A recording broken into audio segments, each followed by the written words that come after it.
Welcome to Spicy Family Scandals, where real-life drama meets hard-earned wisdom.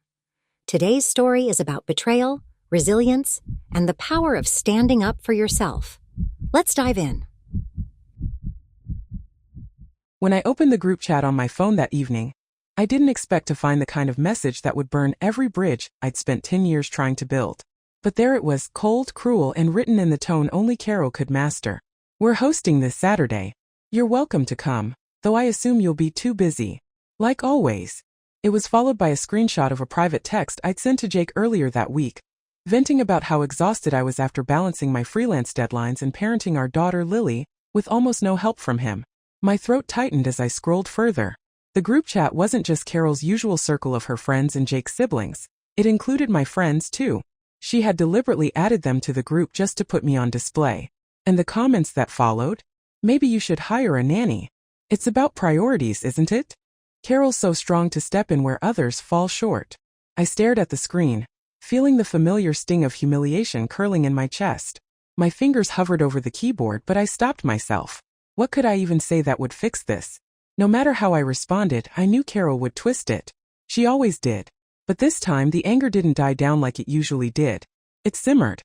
I was done being her punching bag. Done letting her wield her passive-aggressive digs like a scalpel, cutting into my dignity piece by piece. And for the first time in years, I wasn't just angry. I was ready. That Saturday, I arrived at Carol's house not in the usual floral sundress she loved to mock me for, but in a sleek black jumpsuit that made me feel like a woman who owned her worth. The air was heavy with the smell of roasted lamb and expensive perfume as I stepped inside. Carol was mid-laugh, holding court in her immaculate living room, her diamond bracelet catching the light. "Ah, there she is," Carol said, her voice dripping with false warmth. "I was beginning to think you decided to spare us the trouble tonight." Everyone laughed except Jake, who avoided my gaze entirely. Typical. I smiled tightly and handed her a bottle of wine. I wouldn't miss it for the world. The evening dragged on in the usual fashion, Carol dominating every conversation, slipping in veiled criticisms when she thought she could get away with it. I let her talk. Let her laugh. Let her believe she was winning. But I'd come prepared. As the guests gathered around the dining table, I stood up and tapped the edge of my glass with a fork. I just wanted to say a few words. I began, my voice steady but loud enough to silence the murmurs. Carol's eyebrows shot up in surprise. "Well, this is new," she said, her tone light but wary. I turned to her with a smile. "You've always said I don't contribute enough, Carol. That I'm not enough. And it's been weighing on me. So I decided to do something about it." Her lips curled into a smile, clearly expecting me to announce some sort of apology or self-improvement plan. But that wasn't what I had in store. "I've been working on something behind the scenes," I continued, reaching into my bag and pulling out a folder. "Something that might clarify things for everyone here tonight." I set the folder on the table and slid it toward her. Carol hesitated before picking it up. Her smile faltered as she scanned the contents, her face growing pale. "Go ahead," I said, my tone still calm. "Read it out loud." Her hands trembled as she fumbled with the papers, but I didn't let her back out. "Let me help," I offered, pulling the top sheet from her grasp. I turned to the room, my voice steady and clear. "It's a list of transactions, all traced back to an account Carol's been using to funnel money out of Jake's father's estate. Hundreds of thousands of dollars over the past 3 years, hidden under fake charity names." The room erupted in shocked whispers. Carol's face turned red as she stammered. "This is ridiculous. Where did you even get?" "I hired a forensic accountant," I cut in smoothly. "Since you've been so concerned about how I spend my time, I thought I'd put it to good use." Jake's head snapped up, his eyes wide. "Is this true?"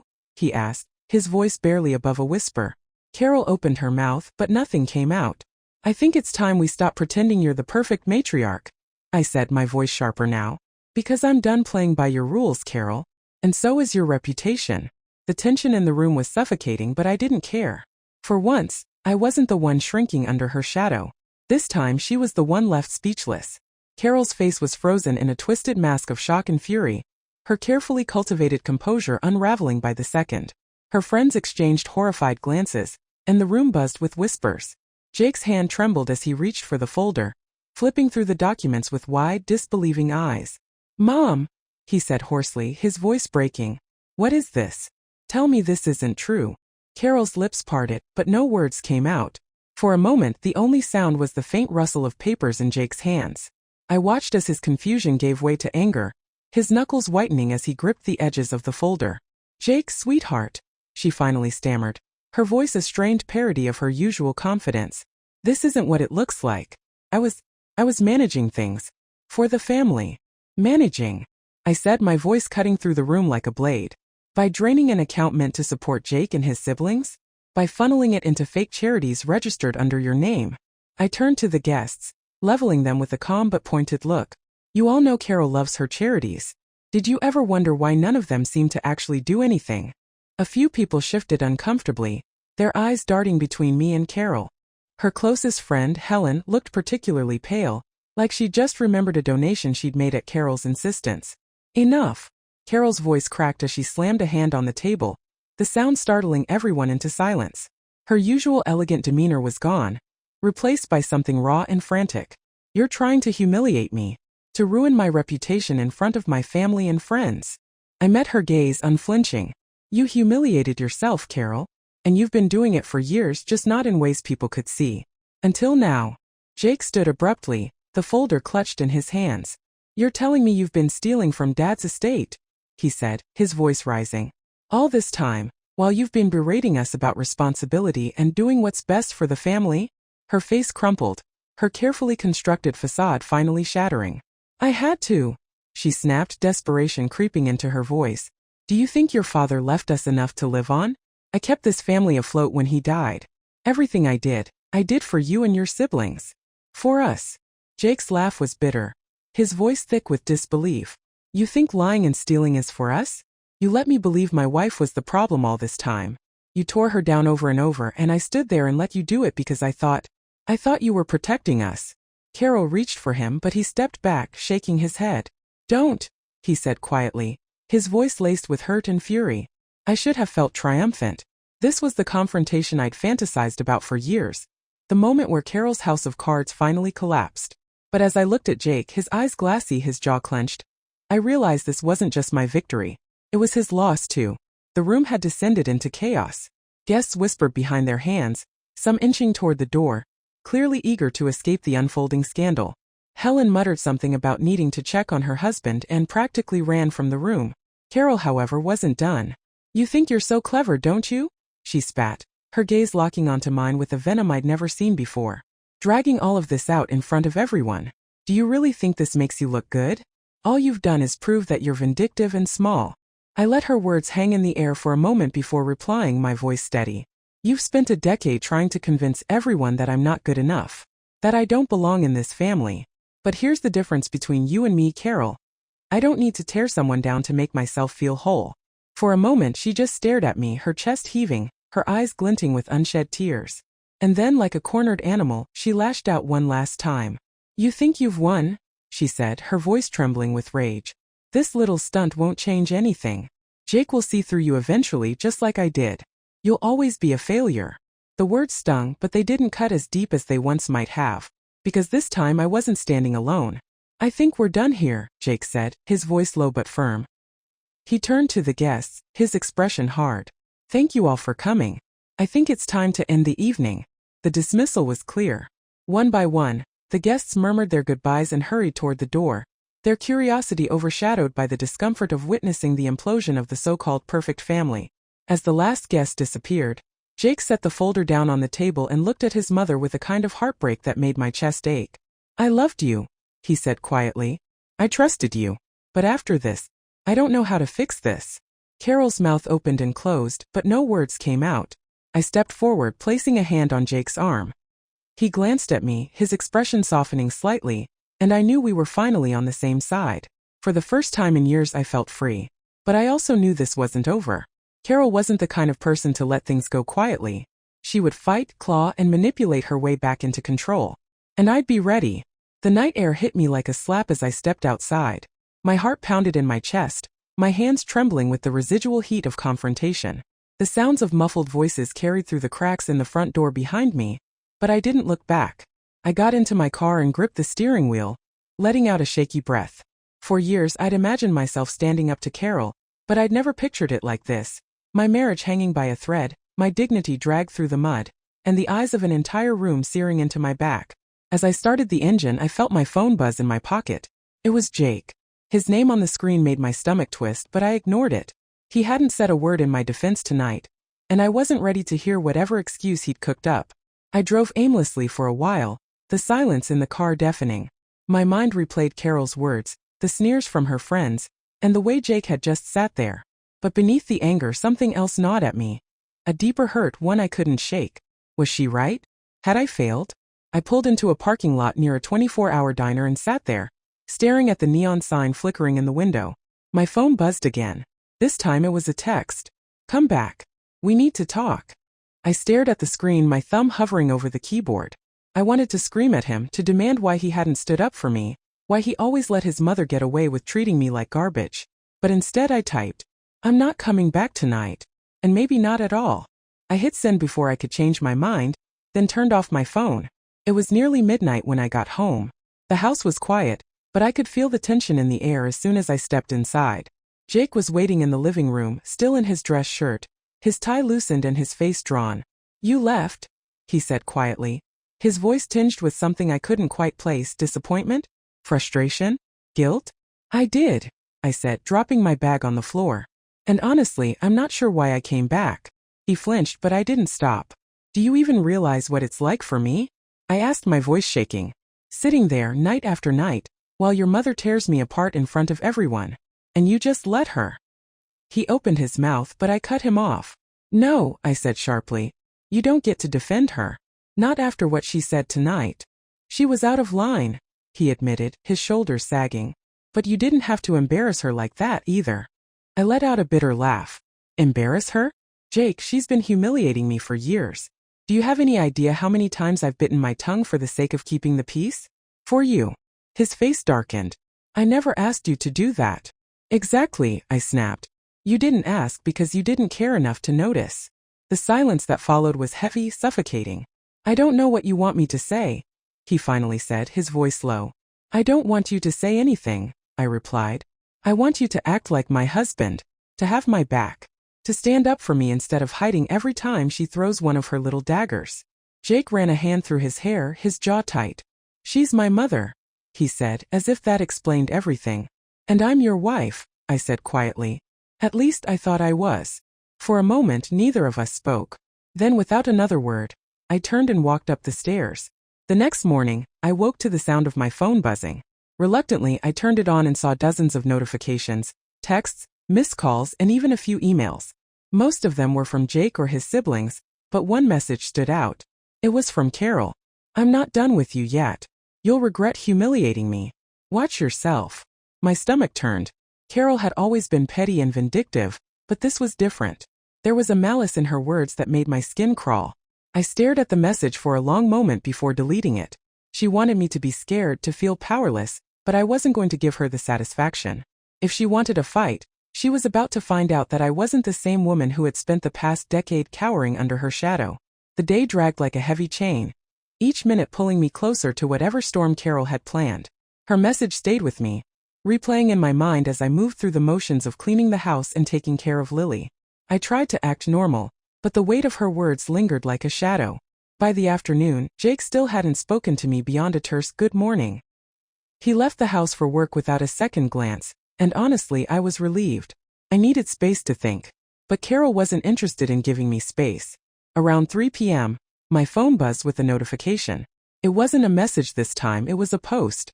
Carol, ever the queen of manipulation, had taken her vendetta public. On her Facebook page she'd written, "It's heartbreaking when someone you welcome into your family turns out to be the source of so much division and pain. Family should be about love, respect, and unity, not selfishness and spite. We'll get through this, but prayers would be appreciated during this difficult time." The post was vague enough to avoid outright accusations, but anyone who knew us would understand who she was talking about. The comments poured in almost instantly. "You're so strong, Carol. Stay positive. Family drama is the worst. You don't deserve this. Sending love." Some people just don't know how to appreciate a good thing. I stared at the screen, my blood boiling. This wasn't just a passive-aggressive jab. It was a declaration of war. For a moment I considered responding, but I stopped myself. This was exactly what she wanted. If I lashed out, it would only confirm her narrative that I was the villain. No, I needed to be smarter. And then an idea began to form. That evening, I packed a small bag and dropped Lily off at a friend's house. My heart pounded as I drove across town, rehearsing what I was about to do. This wasn't just about defending myself anymore, it was about taking back control. I arrived at Carol's house just after dinner. Her car was in the driveway, and the lights inside were on. Perfect. I knocked on the door, and it opened almost immediately. Carol stood there in her usual polished attire, her face a picture of surprised disdain. "What are you doing here?" she asked, her tone icy. "We need to talk," I said firmly, stepping past her before she could protest. The living room was just as immaculate as always, every detail curated to showcase her perfection. It made what I was about to say even more satisfying. "Look, if you're here to apologize." I cut her off. "I'm not here to apologize. I'm here to give you a chance to fix this before it gets worse." Carol's eyes narrowed. "Worse? Are you threatening me?" I sat down on her pristine white couch, crossing my legs. "Not a threat. Just a fact. You've spent years tearing me down, but last night you crossed a line. And now you're spreading lies about me online, trying to turn everyone against me. So here's how this is going to go." She folded her arms, her expression skeptical but curious. "I have the receipts," I said, pulling out a small folder from my bag.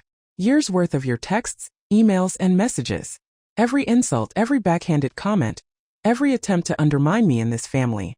And trust me, Carol, they paint a very different picture from the one you're showing the world." Her face paled slightly, but she kept her composure. "You wouldn't dare." "Wouldn't I?" I leaned forward, meeting her gaze. "I'm done playing nice. If you don't take down that post and publicly apologize for the damage you've caused, I'll make sure everyone sees exactly who you are. Not just your friends, but the charities you work with, the neighbors you're so desperate to impress. Everyone." For the first time, I saw a crack in her armor. She opened her mouth, then closed it, clearly scrambling for a response. "You can't prove anything," she said weakly. "Can't I?" I opened the folder and slid a single printed email across the coffee table. It was one of her nastier ones, a message she'd sent to Jake last year, calling me a deadweight and an embarrassment to the family. Her eyes flicked over the page, and I saw the panic setting in. "You'll ruin yourself if you do this," she said, her voice shaking slightly. I shrugged. "Maybe. But at least I'll go down fighting, which is more than you can say." "So what's it going to be, Carol? An apology or a scandal?" She stared at me for a long moment, her face a storm of anger and fear. Finally, she let out a sharp breath and sank into a chair. "You really think you've won, don't you?" she said bitterly. I smiled, standing up and heading for the door. "No, Carol. I don't think I've won. I think I've finally stopped losing." And with that, I left her sitting in the ruins of her perfect little world. The days that followed were oddly quiet, but it was the kind of silence that felt like the calm before a storm. Carol's Facebook post vanished the morning after our confrontation, along with a suspiciously vague follow-up. In times of conflict, it's important to focus on love and forgiveness. Families are complex, but we all do our best, moving forward with grace and dignity. It was classic Carol, refusing to take accountability while spinning herself as the victim. But I wasn't fooled, and I doubted anyone who knew her was either. Still, her silence since then unnerved me. Carol wasn't the type to back down without a fight, and I knew she'd be working behind the scenes, plotting her next move. Jake, for his part, had been distant since that night. He hadn't mentioned the argument or Carol's post, and we'd been tiptoeing around each other like strangers. But I couldn't wait for him to come to terms with the mess his mother had created. I had my own plans to set in motion. On Friday evening, I found myself standing in front of our local community center, a folder clutched in my hands. I'd spent the past week gathering every scrap of evidence I had against Carol, not just the texts and emails, but screenshots of her online jabs, details of her charity scams, and testimonials from people she'd wronged over the years. I wasn't here to destroy her, though the thought had crossed my mind more than once. No, I was here to level the playing field. Inside, I met with a small group of women, neighbors, acquaintances, and even a couple of Carol's former friends. These were people who'd seen her for who she really was, people who'd been hurt by her manipulations and lies but never had the courage to speak up. We sat in a circle, and I laid everything out on the table. Literally. "This isn't just about me," I said, my voice steady despite the nervous energy buzzing through me. "She's been doing this for years, using her position in the community to tear people down and build herself up. It's time we stop letting her get away with it." There were murmurs of agreement, a few hesitant nods. Helen, who'd been one of Carol's closest friends before a mysterious falling out, spoke up. "I've known Carol for 20 years, she said, her voice tinged with regret. I always thought she was difficult, but I never realized how calculated she was until she turned on me. If you're serious about standing up to her, I'm in. One by one, the others agreed. By the end of the meeting, we had a plan. A way to hold Carol accountable without stooping to her level. The following Saturday, Carol hosted another one of her infamous dinner parties. This time, the guest list was even more exclusive. Only her closest friends, a few influential neighbors, and of course Jake and me. She hadn't spoken to me directly since our last encounter, but the invitation had arrived in the mail, handwritten and formal. I knew it was a trap. Carol wanted to reassert her dominance, to remind everyone of her power and status. What she didn't know was that I'd be coming prepared. As the evening unfolded, I played my part perfectly, smiling politely, engaging in light conversation, and even complimenting Carol on her decor. She watched me like a hawk, no doubt waiting for me to slip up, but I gave her nothing to latch onto. By the time dessert was served, the tension in the room was palpable.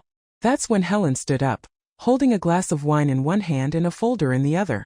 "I'd like to say a few words," she announced, her voice ringing clear over the clink of silverware. Carol's smile faltered, but she quickly recovered, plastering on her usual gracious expression. "Of course, Helen. Please." Helen took a deep breath, then turned to the room. "Many of you know Carol as a pillar of this community. A generous host, a devoted friend, and a passionate supporter of charitable causes. But there's another side to her that most of you have never seen." The room fell silent. Carol's face tightened, her knuckles white as she gripped the edge of the table. "What are you doing, Helen?" she asked, her voice low and dangerous. "I'm telling the truth," Helen replied, her gaze steady. "For years you've used your influence to manipulate, deceive, and hurt the people around you. And tonight it stops." She opened the folder and began reading, detailing instances of Carol's lies, her mistreatment of friends and family, and the financial discrepancies in her so-called charities. With each revelation, the room grew colder, the air heavy with disbelief and anger. I stayed silent, watching as Carol's carefully constructed world crumbled around her. This wasn't about revenge anymore, it was about justice. By the time Helen finished, Carol was shaking with rage. She stood abruptly, her chair scraping against the floor. "This is a witch hunt," she spat, her voice trembling. "You're all just jealous of my success." "Jealous of what?" I said quietly, finally breaking my silence. "A legacy built on lies and cruelty? You've spent your life tearing people down, Carol. Did you really think no one would ever fight back?" She glared at me, her eyes burning with hatred, but she didn't say another word. The guests began to leave soon after, murmuring their goodbyes with a mix of discomfort and quiet satisfaction. Jake and I were among the last to go. As we walked to the car, he turned to me, his expression conflicted. "You planned this," he said, not quite a question. "I did," I replied, meeting his gaze. "And I'd do it again." He nodded slowly, then looked away. For the first time in years, I felt like I'd finally taken back control. But I also knew this wasn't the end. Carol wasn't the kind of person to fade quietly into the background. And when she struck again, I'd be ready. The days following the dinner party were surreal, like walking through the aftermath of a storm. Carol's reign of subtle terror had finally been exposed, and the fallout was immediate. Her closest allies distanced themselves, neighbors whispered behind her back, and the community that once fawned over her was now questioning everything they thought they knew. But despite her public humiliation, I knew better than to think she was finished. Carol wasn't the type to retreat quietly. She would regroup, and when she came back, it would be with a vengeance.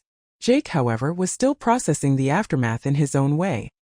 He had been silent for days, retreating into himself, and while part of me wanted to reach out, another part of me felt tired. On the fourth day, the first sign of Carol's retaliation arrived.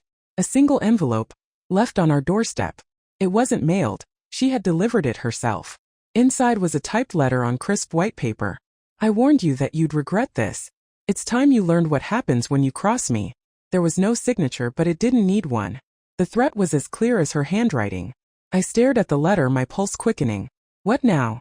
Before I could dwell on it, Jake walked into the kitchen, spotting the envelope in my hand. "What's that?" he asked. I hesitated, then handed it to him. He read it quickly, his face darkening.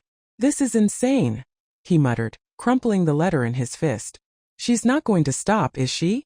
"Not unless we make her," I said quietly. He looked at me, his eyes conflicted. "How? She's already lost so much. What else can we do?" I swallowed hard, my mind racing. "We don't have to destroy her. We just need to make it clear that she doesn't have the power she thinks she does." Jake nodded slowly, but I could see the doubt in his eyes. He still wasn't ready to fully turn against her, and I wasn't sure if he ever would be. That evening I started making calls. Over the past week I had built a network of people willing to stand up to Carol, people who had been hurt by her, people who had seen her manipulations firsthand. Together we crafted a plan to neutralize her influence once and for all. The first step was transparency. With their permission, I compiled testimonials from several former friends, neighbors, and even her own siblings. Each story painted a vivid picture of the damage Carol had caused: financial, emotional, and social. Then we sent the stories to the local community group newsletter. The second step was accountability. One of Carol's charities was already under scrutiny, thanks to the financial discrepancies we'd uncovered. With a little digging, we found enough evidence to file a formal complaint with the state's attorney general's office. Finally, the third step was confrontation. We knew Carol wouldn't take any of this lying down, so we planned to meet her head-on. A group of us arranged a meeting at a neutral location, a community center conference room. The invitation was simple. Carol, it's time to talk. No more games, no more lies. Join us or we'll move forward without you. On the day of the meeting I arrived early, my nerves jangling. The room was set up with a long table and a dozen chairs, and as people began to file in, I felt a strange mix of anticipation and dread. Carol was the last to arrive. She swept into the room like a queen entering her court, her head held high and her eyes blazing with fury. "This is ridiculous," she said, her voice cold. "I don't know what you think you're accomplishing, but I'm not playing your little game." I stood, meeting her gaze. "This isn't a game, Carol. This is accountability." She let out a bitter laugh. "Accountability? From you? The woman who's been nothing but a thorn in my side since the day she married my son." I didn't flinch. "You've spent years tearing people down, manipulating them into silence. That ends today." The room was silent as I gestured toward the stack of papers on the table. Letters, emails, financial records, everything we had gathered. "This is the truth," I said firmly. "And if you don't take responsibility for your actions, the truth will speak for itself." For a moment I thought she might deny everything, lash out as she always did. But then something shifted. Her shoulders sagged, and for the first time I saw a crack in her armor. "You don't understand," she said quietly, her voice trembling. "Everything I've done, it was for the family. For survival." "Survival?" Helen, who was sitting near the back, spoke up. "Or control." Carol glared at her, but the fight had gone out of her. She sank into a chair, her hands trembling in her lap. "Maybe it started as survival," I said softly, "but somewhere along the way it became about power. And it's hurt everyone you claim to care about." The room was silent as Carol bowed her head, her defiance replaced by something that almost looked like regret. "I don't know how to fix this," she whispered. "You start by being honest," I said. "And by letting go." For the first time in years I felt like we were finally making progress. But I also knew this wasn't the end. Carol had a long road ahead of her, and so did we. But for the first time I believed we could get there. The fallout from the meeting with Carol was a slow, quiet unraveling. She didn't lash out publicly again, and the threats stopped. For a woman who thrived on appearances, being exposed to the very community she'd worked so hard to manipulate was the ultimate defeat. In the weeks that followed, Jake and I had countless hard conversations. Some nights were spent in silence, others in heated arguments. But there were moments of clarity, 2 moments when he finally admitted the toll his mother's influence had taken on him, on us. "You were right," he said one night as we sat on the porch, watching the sun dip below the horizon. "I've let her control too much for too long. I thought it was easier to just let her have her way." "It was easier for you," I replied gently, "but it wasn't easier for me." He nodded, his gaze fixed on the horizon. "I'm sorry," he said, and this time, I could hear the weight of sincerity in his voice. As for Carol, she began to fade from the center of attention. She still hosted the occasional event, but her circle had shrunk significantly. The once bustling socialite was now a shadow of her former self, her influence diminished.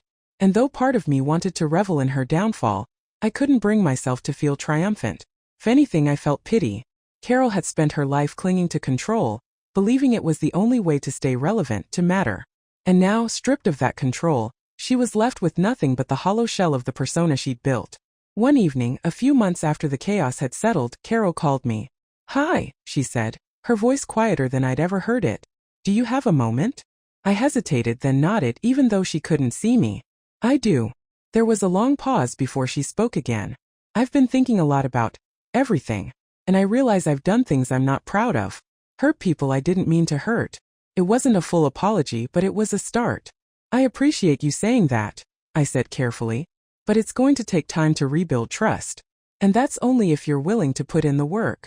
I know, she replied softly. I wanted you to know I'm trying. We hung up shortly after, and while I didn't feel a rush of forgiveness, I felt lighter, as if a weight I didn't realize I'd been carrying had finally lifted. In the end, this wasn't a story of revenge or victory. It was a story of boundaries, of learning to stand up for myself, to demand respect, and to let go of the idea that keeping the peace is always the right choice. For years, I believed that being a good daughter-in-law meant enduring Carol's cruelty in silence. But I've learned that being good doesn't mean being small. It doesn't mean shrinking yourself to make others comfortable. To every woman who has ever felt overshadowed, undervalued, or dismissed, your worth isn't determined by someone else's opinion of you. You are allowed to take up space. You are allowed to set boundaries. And you are allowed to walk away from relationships that don't honor who you are. That's the lesson I'm taking with me. And if I've learned anything, it's this. Sometimes standing your ground isn't just about protecting yourself. It's about teaching others how to treat you, and showing the next generation that they deserve the same.